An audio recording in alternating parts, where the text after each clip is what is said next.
बच्चा हम लोग लास्ट में देखे तुम्हारा डिस्प्लेसमेंट करंट का वैल्यू निकाले थे, याद है, रिमेंबर। तो यहां पर तुम्हारा अभी आता है, क्या करते हैं कि इलेक्ट्रिसिटी जितना पढ़े हैं, जितना इक्वेशन वगैरह, ठीक है, और मैग्नेटिज्म जितना इक्वेशन पढ़े हैं, मैक्सवेल कंबाइन कर देते हैं और इसको मतलब खाली 4 इक्वेशन देते हैं और 4 इक्वेशन से सारा तुम्हारा इलेक्ट्रिसिटी और मैग्नेटिज्म एक्सप्लेन हो जाएगा बच्चा। बात समझ में आ रहा है ना। तो ये 4 इक्वेशन हमको क्या करना है, देखना है बच्चा। तो मैक्सवेल इक्वेशंस नाम से टॉपिक बनाना है। पहला नंबर है तुम्हारा इक्वेशन जो तुम्हारा एम्पियर सर्किटल लॉ को मॉडिफाई करके रखे थे, ठीक है। तो एम्पियर सर्किटल लॉ में तुम्हारा यहां पर अभी हम लोग लास्ट में जब निकाले थे थोड़ा पिछले वाला क्लास में, तो तुम देखना उसमें लिखा हुआ है B dot d l mu naught I C plus I D बच्चा। और इसी को फिर लिखते हैं हम लोग बी डॉट डी एल, ये वाला था mu naught I C plus mu naught epsilon naught d phi E upon d t. अब ये वाला जो इक्वेशन है, ये पहला इक्वेशन है मैक्सवेल का। क्या बताता है ये बताता है भैया कि खाली करंट मैग्नेटिक फील्ड को नहीं बना सकता, मतलब चेंजिंग करंट खाली मैग्नेटिक फील्ड नहीं बनाता, but also changing electric field create तुम्हारा मैग्नेटिक फील्ड बच्चा। खाली मतलब करंट नहीं बनाएगा, बल्कि चेंजिंग इलेक्ट्रिक फील्ड भी तुम्हारा क्या करेगा, चेंजिंग इलेक्ट्रिक फ्लक्स है। इसका मतलब क्या है कि इलेक्ट्रिक फील्ड भी क्या हो रहा है, चेंज हो रहा है बच्चा। बात समझ में आ रहा है कि नहीं। अरे इलेक्ट्रिक फ्लक्स अगर चेंज हो रहा है तो इसका मतलब इलेक्ट्रिक फील्ड चेंज हो रहा होगा। तो चेंजिंग इलेक्ट्रिक फ्लक्स भी तुम्हारा क्या करता है, मैग्नेटिक फील्ड को बनाता है। बात समझ में आ रहा है। तो this equation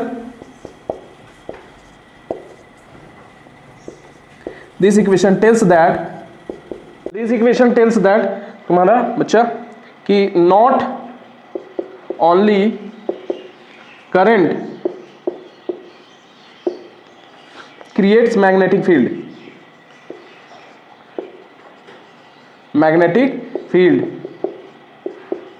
but also changing electric field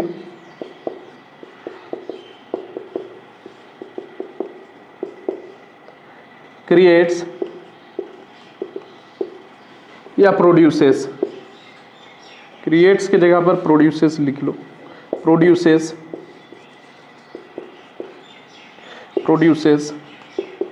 magnetic field बच्चा। अच्छा, ये इक्वेशन को काची बोलते हैं हम लोग, this equation is known as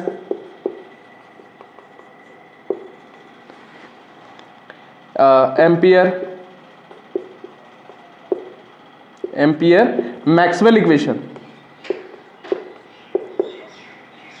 as I told you in last class, ठीक है। एम्पियर मैक्सवेल इक्वेशन है भैया, ठीक है। यही वाला तो मॉडिफाई किए थे, ठीक। बाकी जो तुम्हारा और सारा इक्वेशन है वो सब पहले से जानती है। तो दूसरा इक्वेशन देखो, दूसरा इक्वेशन है E dot D S Q enclosed upon epsilon not. ये दूसरा इक्वेशन है बच्चा, ठीक है। ये वाला नहीं जानते हम लोग, इलेक्ट्रिक फ्लक्स जब पढ़े थे तो, ठीक है। तो यहां पर बोल रहे हैं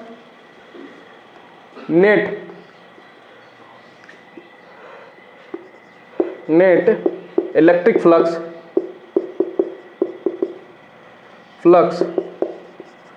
through any closed surface is 1 by epsilon times the net charge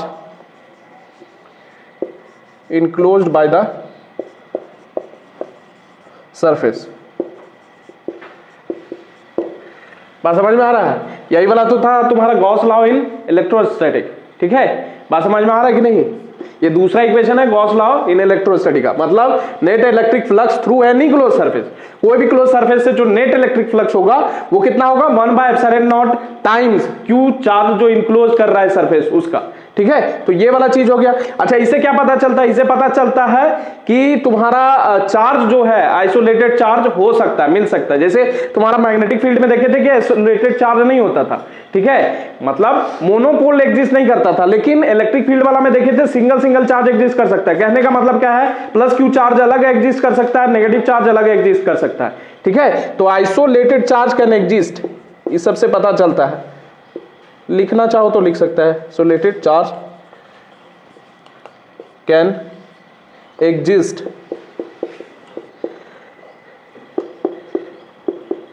ठीक। और एक तीसरा बात, आइसोलेटेड चार्ज कैन एग्जिस्ट, एक तीसरा बात तुम्हारा कि जो फील्ड लाइंस है, field lines do not form close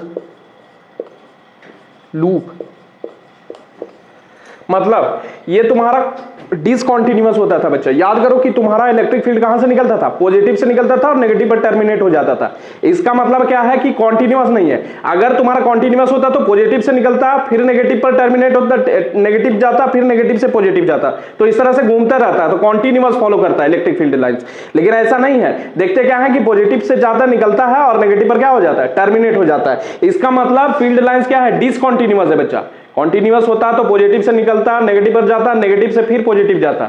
लेकिन तुम्हारा क्या था? मैग्नेटिक फील्ड लाइंस वाला देखे थे क्या चीज कि नॉर्थ पोल से निकलता है, साउथ में जाता है और अंदर फिर साउथ से नॉर्थ घूरते जाता है। बात समझ में आ रहा है ना? नॉर्थ से निकलता है, साउथ जाता है और फिर अंदर से तुम्हारा साउथ से नॉर्थ जाता है। तो इसका मतलब कॉन्टिन्यूअस है लाइन, किसका? मैग्नेटिक फील्ड लाइंस का। लेकिन इसका कॉन्टिन्यूअस नहीं होता है, पॉजिटिव से निकलता है और नेगेटिव पर जाता है बच्चा। बात समझ में आ रहा है कि नहीं आ रहा? बोलो कोई दिक्कत? अब ये वाला तुम्हारा क्या है? Gauss law in electrostatic. यहां पर लिख सकता है, this equation is known as Gauss law in electrostatic. बच्चा ये लिख लो। देखो तीसरा इक्वेशन देखते हैं बच्चा। तीसरा इक्वेशन क्या था? याद है तुम्हारा? Gauss law in magnetism.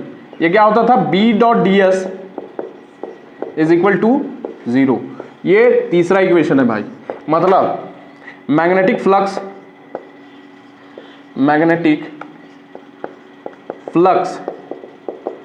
Through any closed surface, यानी कोई भी क्लोज सरफेस से मैग्नेटिक फ्लक्स जो होता था, magnetic flux through any close surface is 0। अब इसका मतलब क्या है कि कोई भी क्लोज सरफेस अगर है बच्चा, तो जितना नंबर ऑफ फील्ड लाइंस घुस रहा है उतना ही नंबर ऑफ फील्ड लाइंस तुम्हारा निकलेगा बच्चा। बात समझ में आ रहा है ना? इंटरिंग को हम लोग पॉजिटिव अगर माने तो लीविंग को हम लोग नेगेटिव मानेंगे, तो नेट मैग्नेटिक फ्लक्स क्या हो जाएगा? 0 हो जाएगा बच्चा। या फिर अगर इंटरिंग को नेगेटिव माने और लीविंग को पॉजिटिव माने, तो नेट मैग्नेटिक फ्लक्स अगर इंटरिंग और तुम्हारा क्या करेंगे? लीविंग वाला को माने तो 0 हो जाएगा, प्लस माइनस करके, ठीक है। वो सब बता चुके हैं तुम्हारा, ठीक है बच्चा। तो यहां पर मैग्नेटिक फील्ड लाइंस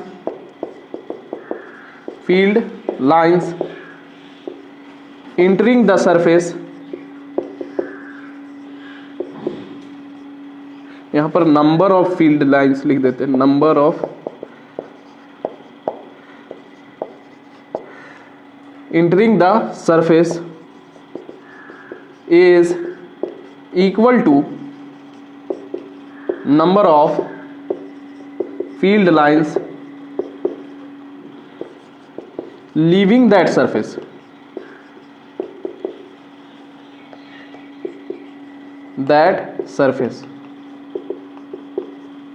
ठीक, ये लिख लेना। गॉस लॉ है, गॉस लॉ इन मैग्नेटिज्म। वो तुम्हारा क्या देखे थे? इलेक्ट्रोस्टैटिक में देखे बच्चा, वो वाला। ठीक, बुझ ली इसके नाम? बुझ ली? बोलो कोई दिक्कत? अब इसका मतलब ध्यान देना कि जितना अंदर घुस रहा है उतना तुम्हारा निकल रहा है बच्चा। ठीक है। और तुमको बताएं कि यहां पर क्या हो रहा था कि दो पोल एग्जिस्ट करता है हमेशा, सिंगल पोल कभी एग्जिस्ट नहीं करेगा इसमें। मोनोपोल जैसा इसमें चीज नहीं होता है, नॉर्थ और साउथ जहां भी देखेगी नॉर्थ साउथ पोल होगा बच्चा, मतलब कभी भी मोनोपोल एग्जिस्ट नहीं करेगा। तो इसमें इंपॉर्टेंट पॉइंट है, इसमें मोनोपोल एग्जिस्ट कर सकता है, ठीक है। इलेक्ट्रोस्टैटिक इलेक्ट्रिक फील्ड वाला कॉन्सेप्ट जब बताए थे, तो इसमें तुम्हारा इलेक्ट्रोस्टैटिक में तुम्हारा क्या है, मोनोपोल एग्जिस्ट कर सकता है। चार्ज मतलब सिंगल सिंगल एग्जिस्ट कर सकता है, आइसोलेटेड चार्ज, लेकिन यहां पर सिंगल पोल कभी एग्जिस्ट नहीं करेगा। तो मोनोपोल डज नॉट एग्जिस्ट, यहां पर लिख सकता है मोनोपोल डज नॉट एग्जिस्ट, यानी अस्तित्व नहीं है मोनोपोल को भाई, ठीक है। कोई दिक्कत है, बोलो कोई दिक्कत, यहां तक समझ में आ रहा है। अच्छा, इसमें एक चीज बताएं तुम्हारा कि फील्ड लाइंस उसमें तुम्हारा नहीं फॉर्म कर रहा था तुम्हारा क्लोज लूप बच्चा, लेकिन इसमें फॉर्म करेगा। नॉर्थ से साउथ निकला, ठीक है, बाहरे बाहरे नॉर्थ से साउथ निकला, और अंदर जब घुसेगा तो साउथ से नॉर्थ जाएगा बच्चा, है ना, बताए थे बार मैग्नेट यार, ये नॉर्थ हो गया ये साउथ हो गया तुम्हारा बच्चा, ऐसे करके तुम्हारा निकला यहां से और साउथ से अंदर जाएगा, बुझलिस कि ना बुझलिस, और फिर तुम्हारा यहां से निकला ऐसे करके ऐसे घुस जाता है। बात समझ में आ रहा है कि नहीं। तो यहां पर लिख सकते हैं कि फील्ड लाइंस यानी magnetic field lines, magnetic field lines form क्या, क्लोज लूप।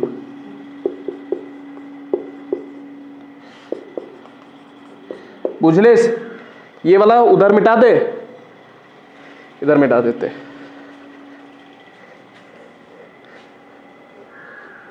देखो चौथा नंबर क्या होगा, चौथा नंबर एक और लास्ट में इक्वेशन तुम्हारा करवा के दिखाए थे, Faraday law of electromagnetic induction, है ना। देखो सारा का सारा जितना चैप्टर पढ़े हैं सबका ले लिए, इलेक्ट्रोस्टैटिक पढ़े, फ्लक्स जो गॉस लॉ था उसको पढ़े बच्चा, अरे E dot D S Q by epsilon not, ठीक है, वो वाला पढ़े। दूसरा तुम्हारा काची पढ़े, दूसरा तुम्हारा इलेक्ट्रोमैग्नेट ये वाला भी देखे थे, गॉस लॉ इन मैग्नेटिज्म। और तीसरा तुम्हारा पढ़े बच्चा क्या वाला, मैग्नेटिक, अभी Faraday law of electromagnetic induction देखेंगे। जैसे यहां पर देखो ये था E और ये E डॉट डी एल, ये क्या था minus d phi B upon d t, ये पढ़े थे। अरे यही वाला तो निकाले थे लास्ट शुरू में जब इसका इंट्रो क्लास दिए थे तुम्हारा इलेक्ट्रोमैग्नेटिक वेव का। तो ये तुम्हारा ये क्या है बोलो, ये है Faraday law of electromagnetic induction बच्चा। तो यहां पर किनारे तुम्हारा जगह अगर बचा होगा तो इधर किनारे से लिख लेना, ये तुम्हारा क्या हो गया, इधर जैसे यहां पर लिखे है ना, जैसे यहां पर लिखे हैं उसी तरह तुम्हारा लिख देना है Faraday law of electromagnetic induction बच्चा। बात समझ में आ रहा है कि नहीं। तो यहां पर तुम्हारा क्या है, क्या बताता है, induced EMF, EMF is the negative rate, negative of rate of change of magnetic flux.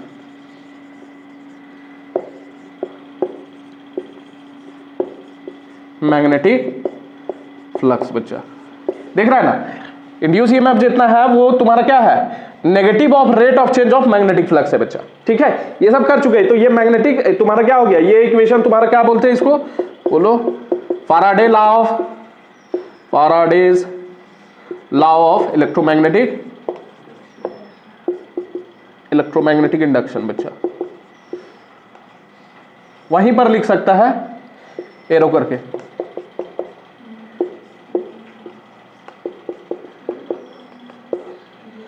ठीक, कोई दिक्कत। अब यहां पर देखो, यहां पर चारों इक्वेशन तुम्हारा इलेक्ट्रिसिटी से लेके मैग्नेटिज्म से लेके इलेक्ट्रोमैग्नेटिक इंडक्शन सबको कंबाइन कर दिए चारों इक्वेशन में। और ये चारों इक्वेशन तुम्हारा इलेक्ट्रोमैग्नेटिज्म को पूरा का पूरा एक्सप्लेन करेगा बच्चा। बात समझ में आ रहा है कि नहीं। हर एक इक्वेशन तुम्हारा बता देगा तुम्हारा कि इलेक्ट्रिसिटी या मैग्नेटिज्म जिस चीज का भी जरूरत होगा, ये चार इक्वेशन से तुम्हारा यूनिफिकेशन हो गया। सोच लो तुम्हारा पूरा इलेक्ट्रिसिटी और मैग्नेटिज्म का, तो कितना खतरनाक साइंटिस्ट होंगे। बात समझ में आ रहा है ना, उस समय का चार इक्वेशन में पूरा ये सॉर्ट आउट हो गया। अल्बर्ट आइंस्टाइन तो लास्ट तक अपना जब मर रहे थे तो उस समय वो चाहते थे कि पूरा का पूरा फिजिक्स जो है वो एक इक्वेशन से यूनिफाई हो जाए, खाली एक इक्वेशन बताएं उससे सारा पूरा फिजिक्स पूरा एक्सप्लेन हो जाए, लेकिन ऐसा हो नहीं पाया। अभी भी बहुत साइंटिस्ट लोग ट्राई कर रहे हैं। तो यहाँ पर चार इक्वेशन है जो इलेक्ट्रिसिटी और मैग्नेटिज्म को तुम्हारा यूनिफाई करते हैं। और बाद में तुम्हारा देखेगी कि ये लाइट को भी यूनिफाई कर देते हैं। मतलब लाइट जो है एक इलेक्ट्रोमैग्नेटिक वेव है बच्चा, और लाइट जब इलेक्ट्रोमैग्नेटिक वेव है तो तुम्हारा क्या है कि इलेक्ट्रिसिटी, मतलब इलेक्ट्रोमैग्नेटिक वेव होगा तो उसमें क्या होगा, चेंजिंग इलेक्ट्रिक फील्ड होगा, और एक तुम्हारा क्या होगा, चेंजिंग मैग्नेटिक फील्ड होगा बच्चा, दोनों होगा कि नहीं होगा। इसका मतलब लाइट एक इलेक्ट्रोमैग्नेटिक वेव है बच्चा। अब लाइट इलेक्ट्रोमैग्नेटिक वेव है तो सारा इक्वेशन ये सब जितना चीज है सब फॉलो करेगा। इसका मतलब है कि इलेक्ट्रिसिटी, मैग्नेटिज्म प्लस तुम्हारा लाइट को जब मिला देते हैं तो बन जाता है इलेक्ट्रोडायनेमिक्स बच्चा। बात समझ में आ रहा है ना, बुझे इसका ना, ये बहुत बड़ा चैप्टर है तुम्हारा, ठीक है। मॉडर्न साइंस में ये सब चीज तुम्हारा क्या है, तुम्हारा ये चीज पढ़ना है, बहुत इंपॉर्टेंट हो जाता है, ठीक है। 4 इक्वेशन से पूरा का पूरा एक्सप्लेन हो जाता है, ओके।